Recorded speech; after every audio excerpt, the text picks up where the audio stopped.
Sí, bona tarda. Jo sí que em dirigiré a vostè com a excel·lentíssim president del tribunal d'aquesta sala, senyories.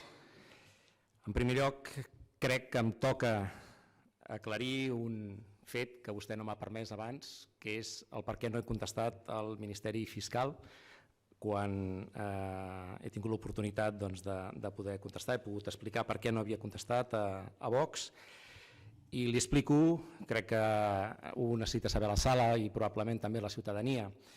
Des que el senyor Pedro Sánchez, el president en funcions del govern espanyol, va dir que el Ministeri Fiscal depenia del govern de l'Estat, va deixar de tenir cap mena d'imparcialitat. El Ministeri Fiscal ja no és un organisme que vetlla per la legalitat, sinó que vetlla pels interessos del govern de l'Estat.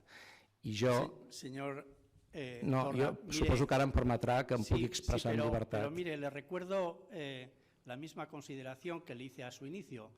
Usted tiene derecho a dirigir al tribunal y a las partes y al público la última palabra y sus consideraciones, pero lo que yo como presidente de este tribunal y responsable del orden público en su desarrollo no puedo consentir que se falte a la consideración y al respeto a ninguna de las partes, tampoco al Ministerio Fiscal, haya dicho lo que haya dicho quien lo haya dicho. El Ministeri Fiscal, en la seva intervenció, ha dit que jo m'havia llevado arriba, ha utilitzat uns qualificatius que crec que jo no estic utilitzant. Jo senzillament li estic dient que no he contestat al Ministeri Fiscal perquè crec que no és un garant de la legalitat, sinó que és el garant dels interessos del govern. I ja està, era tot el que jo volia comentar sobre aquest tema.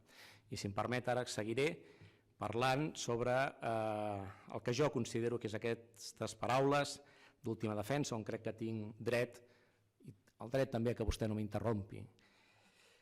Ho ha comentat també el meu advocat defensor, crec que és un dels casos evidents. No és la primera vegada que un president de la Generalitat s'asseu davant d'un tribunal.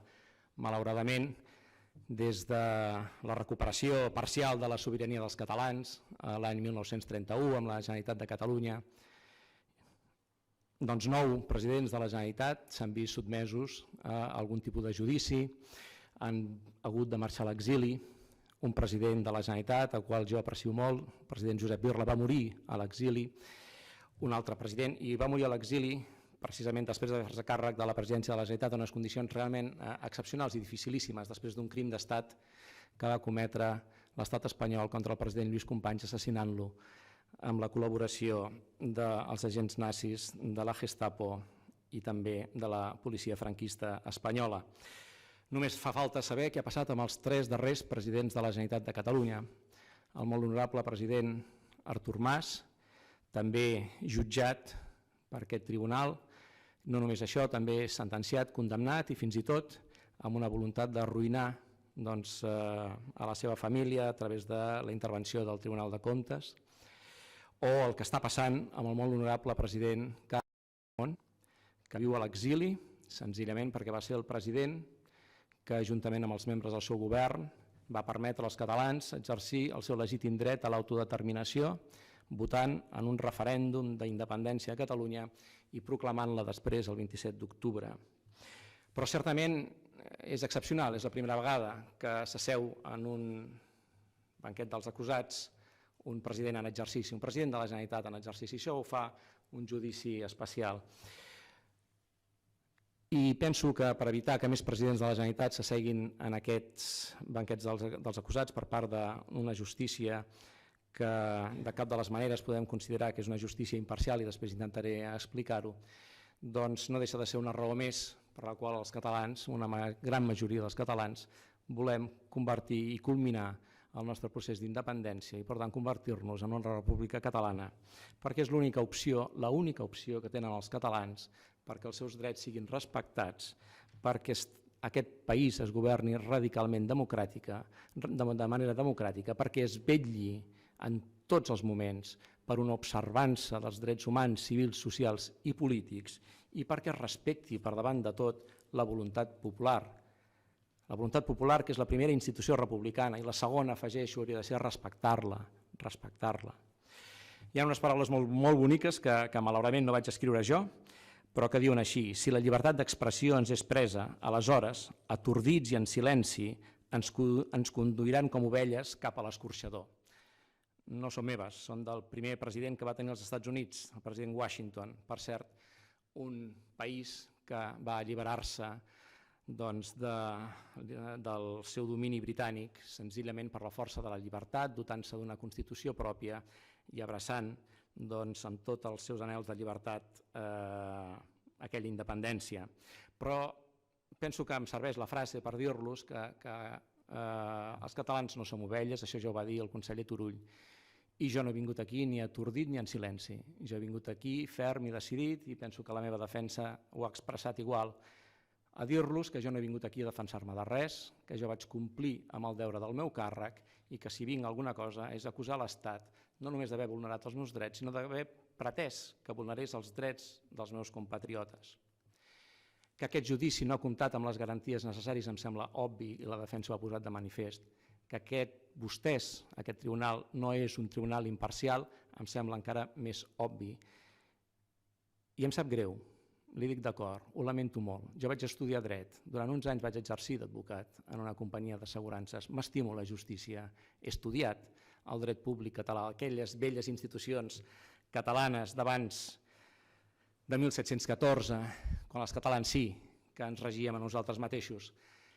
He estudiat també el dret civil català i, per tant, des d'aquesta estimació per la justícia, jo no crec que nosaltres, que la defensa, que jo mateix hagués de demanar la seva recusació. Jo crec que vostès s'haurien d'haver abstingut de ser avui aquí. Sincerament, els hi dic sincerament, i no puc més que lamentar que per acabar-ho d'adobar vostès hagi ara mateix acabat de rebutjar el que crec que era un altre dret que jo tenia, que és que aquest cas fos avaluat també pel Tribunal de Justícia de la Unió Europea.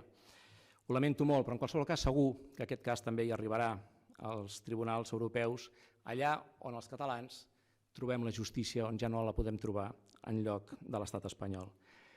Però permeti'm també que en aquests moments de la meva intervenció vulgui adreçar-me a totes aquelles persones que per culpa de la justícia justament s'han vist privats de drets fonamentals. Una justícia, ho hem vist en el procés dels nostres companys, però ho estem veient cada dia, ho estem veient en la quantitat de casos que hi ha encara pendents de ser avaluats, de totes les persones que en aquests moments tenen pendent o estan involucrats en algun dels sumaris, tant siguin dels tribunals de primera instància o siguin, per exemple, els membres de la Sindicatura de Comptes del 1 d'octubre, o siguin també les persones que en aquests últims mesos i setmanes han estat detingudes i veiem com no se'ls respecta ni la seva presumpció d'innocència ni el seu dret a la defensa. A tots ells, a totes les seves famílies, vull enviar-los la meva més gran solidaritat. Si la pregunta és si vaig acatar o no l'ordre de la Junta Electoral Central, la resposta no pot ser més senzilla, és clar que no. No podia ni havia de fer-ho com a president de la Generalitat. Si la pregunta és si l'havia d'acatar, crec que els meus advocats també ho han deixat molt palesament. És clar que no, perquè no es pot acatar una ordre que és il·legal. L'estratègia de la Junta Electoral Central ha consistit justament a posar-nos a tots plegats, crec que també vostès, en aquesta disjuntiva d'haver de desobeir o d'haver de prevaricar. I jo tinc moltes obligacions com a president de la Generalitat, moltes, però la primera és vetllar pels drets i llibertats dels meus compatriotes, tots els drets i llibertats. En aquest país ha costat molt, moltes generacions de catalans han hagut de lluitar, moltes lluites compartides, com diu l'amic Jordi Cuixart, s'han hagut de tirar endavant perquè les lluites són compartides i les llibertats són solidàries i perquè tots puguem gaudir de les llibertats solidàries d'aquest país. Molta gent ha hagut de lluitar centímetre a centímetre pels seus drets i per les seves llibertats, generació rere generació. I jo voldria també, i lamento que el fiscal hagi dit que el tema de la prohibició de les pancartes només és per període electoral, és fals. En aquests moments a nosaltres se'ns ha requerit via un recurs contenciós administratiu per una mesura cautelar que retirem també fora del període electoral les pancartes pels presos polítics i exiliats, cosa que també probablement acabi causant-me una altra querella. En qualsevol cas, si per defensar els drets i llibertats dels meus compatriotes jo he de venir aquí amb un judici i he de ser condemnat, doncs benvinguda sigui la condemna, perquè els vull dir a tots vostès ben clarament i ben alt, no vinc atordit ni vinc en silenci, jo vinc a dir-los que no renunciaré mai a defensar els drets civils, socials i polítics de tots els ciutadans catalans, de tots, no només dels independentistes, de tots, que jo mai no renunciaré al dret de l'autodeterminació de Catalunya, que jo mai no renunciaré a defensar els nostres presos polítics i exiliats i que tampoc renunciaré mai a la dignitat de tots aquells que han ostentat el càrrec de president de la Generalitat i que m'han precedit. El 1 d'octubre del 2017 els catalans van prendre una decisió històrica, crec que vostès a més hi van intervenir i ho coneixen perfectament, contra una violència policial inaudita, contra una violència emparada pel rei d'Espanya. Els catalans van votar i van decidir més de 2 milions de catalans votar en favor de constituir-nos en un estat independent en forma de república. I aquesta decisió, senyories, ha comportat enormes sacrificis per molta gent, enormes sacrificis per moltes famílies. Ha comportat un xoc emocional que encara aquest país viu amb aquest trasbals. I vostès no poden impedir-nos que nosaltres no deixem de reivindicar un dia i un altre a tots aquells que més han patit, a tots aquells que més han sofert per haver defensat els drets de tots nosaltres.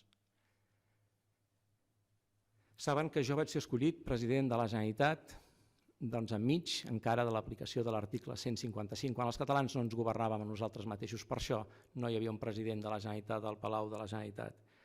Per una sèrie d'actuacions, si em permeten, antidemocràtiques, per una sèrie d'intervencions judicials del Tribunal Constitucional que van impedir que diferents candidats a la presidència de la Generalitat, començant pel president Puigdemont i acabant per l'amic Jordi Turull i també pel Jordi Sánchez, no poguessin ser ells escollits presidents de la Generalitat.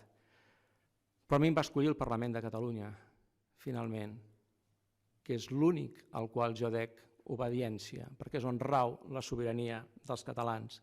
I aquest judici, que és un judici polític, vol senzillament anul·lar aquella votació, vol senzillament alterar el panorama polític català.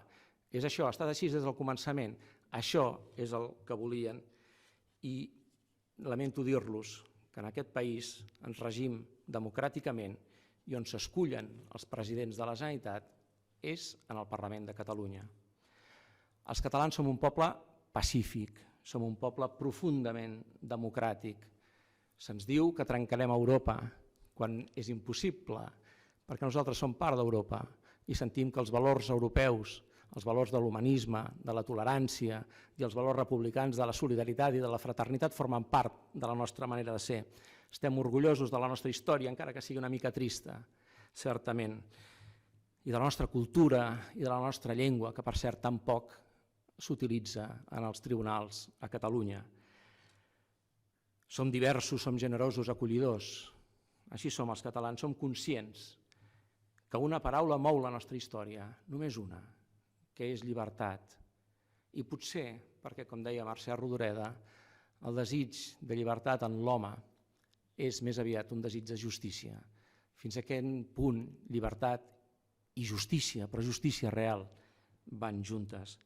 Jo us asseguro que mai no ens rendirem i que continuarem lluitant pel que considerem que és la llibertat i la justícia que es mereix el nostre poble. Aquest tribunal em pot condemnar, sí, em podeu condemnar, però no canviareu la legitimitat dels que em van escollir. Em podeu condemnar, sí, però no canviareu en absolut el compromís que jo tinc assumit amb el poble de Catalunya. Em podeu condemnar, però no canviareu la voluntat del poble de Catalunya. I em podreu condemnar, certament, però no canviareu el destí d'aquest país. La democràcia guanya sempre i els drets humans guanyen sempre i la llibertat acabarà guanyant sempre també en aquest país. Davant de la història, recordeu que la vostra condemna serà la vostra condemna. Ahir justament va fer 1 any i mig que jo vaig prometre el càrrec de president de la Generalitat de Catalunya. Soc el 131è president d'aquesta institució. Jo vaig prometre el càrrec prometent que compliria l'exercici del meu càrrec amb la fidelitat a la voluntat del poble de Catalunya representat en el Parlament de Catalunya. Insisteixo, només en el Parlament de Catalunya rau la sobirania dels catalans. Només el Parlament de Catalunya escull els seus presidents o els censura, si cal. Ja hem viscut una moció de censura fracassada recentment. Aquest compromís de fidelitat amb el poble de Catalunya és el compromís que amb tota l'honestedat he procurat seguir durant aquest any i mig passat i que seguiré durant tots els mesos que segueixi com a president de la Generalitat fins que el Parlament de Catalunya no em tregui la seva confiança. I acabo també, finalment, amb les mateixes paraules amb les que vaig acabar amb el meu discurs d'investidura, que és la meva guia política i que espero veure que ben aviat sigui una realitat també al nostre país. Visca Catalunya lliure. Pot seure al banc.